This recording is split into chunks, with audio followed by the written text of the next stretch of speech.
Everybody, it's Mr. Sallaz. Oh, I have the opportunity to read to you one of my daughter's favorite books. I asked them. One of them actually lived in this country where this book is from China, and the author is Wanda Gag. And the book is called Millions of Cats, which I actually read when I was young, when I was your age. Millions of Cats by Wanda Gag. Let's find out what it's about. Once upon a time, there was a very old man and a very old woman. They lived in a nice, clean house which had flowers all around it except where the door was. But they couldn't be happy because they were very lonely. Ever been lonely before? I have. If we only had a cat, sighed the very old woman. A cat? Asked the very old man. Yes, a sweet, fluffy cat, said the very old woman. I will get you a cat, my dear, said the very old man. And he set out over the hillside to look for one. He climbed over the sunny hills. He trudged through the cool valleys. He walked a long time, and at last he came to a hill which was quite covered with cats.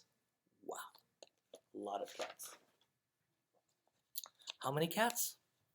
Cats here, cats there, cats and kittens everywhere. Hundreds of cats, thousands of cats, millions and billions and trillions of cats. Oh, cried the very old man joyfully. Now I can choose the prettiest cat and take it home with me. So he chose one. It was white.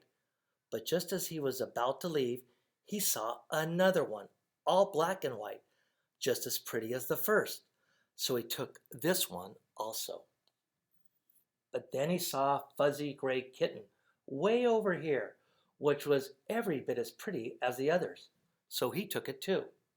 And now he saw one way down in the corner, which he thought too lovely to leave. So he took this one too. And just then, over here, the very old man found a kitten, which was black and very beautiful. It would be a shame to leave that one, said the very old man. So he took it. And now, over there, he saw a cat, which had brown and yellow stripes, like a baby tiger. I simply must take it, cried the very old man. And he did. Look at all the cats. So it happened that every time the very old man looked up, he saw another cat, which was so pretty he could not bear to leave it. And before he knew it, he had chosen them all. How many do you think? So he went back over the sunny hills and down through the cool valleys to show all his pretty kittens to the very old woman. It was very funny to see those hundreds and thousands and millions and billions and trillions of cats following him. That is a lot of cats. They came to a pond. Meow, meow.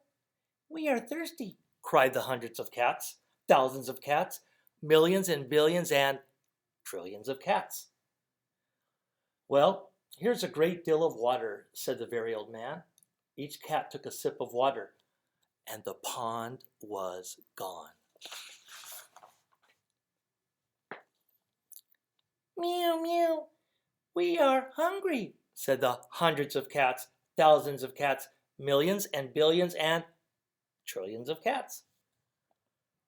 There is much grass on the hills, said the very old man. Each cat ate a mouthful of grass, and not a blade was left. That's one piece of grass. Not one was left. Here he is coming home to the very old woman. Pretty soon the very old woman saw them coming. My dear, she cried, what are you doing? I asked for one little cat, and what do I see? Cats here, cats there, kittens everywhere. Hundreds of cats, thousands of cats, millions and billions and trillions of cats.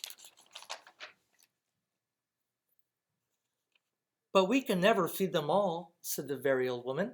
They will eat us out of house and home. I never thought of that, said the very old man. What shall we do? The very old woman thought for a while, and then she said, I know. We will let the cats decide which one we should keep.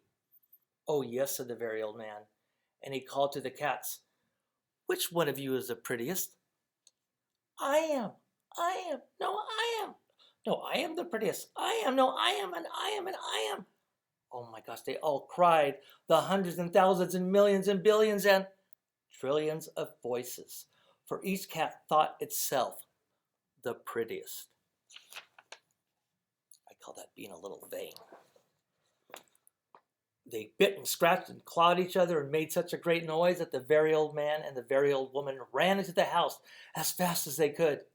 They didn't like such quarreling, but after a while the noise stopped, and the very old man and the very old woman peeped out the window to see what had happened. They could not see a single cat. Wonder what happened. I think they must have eaten each other all up, said the very old woman. It's too bad. But look, said the very old man, and he pointed to a bunch of high grass. In it sat one little frightened kitten. They went out and picked it up. It was thin and scraggly.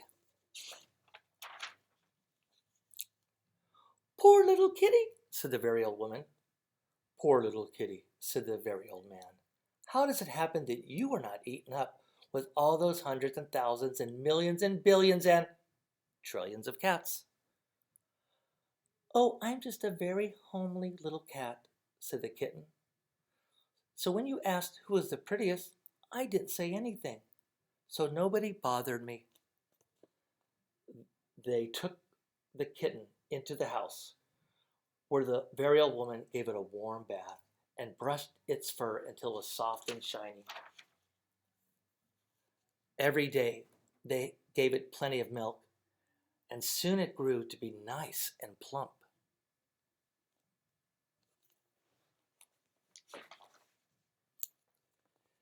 And it is a very pretty cat after all, said the very old woman.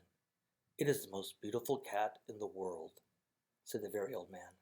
I ought to know, for I've seen, and you can say it with me if you know it, hundreds of cats, thousands of cats, millions and billions and trillions of cats, and not one was as pretty as this one. The end. Now, I want to tell you a story of the first cat that our family had that we're dedicating the story to, called Candy. And she was the prettiest cat for us. And all cats are pretty and special to everyone.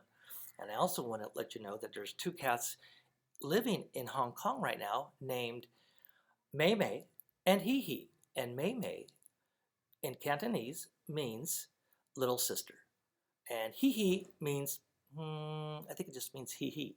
So we're going to say hello to those cats because they're very special too. Thank you, and I hope you enjoyed the story of millions of cats.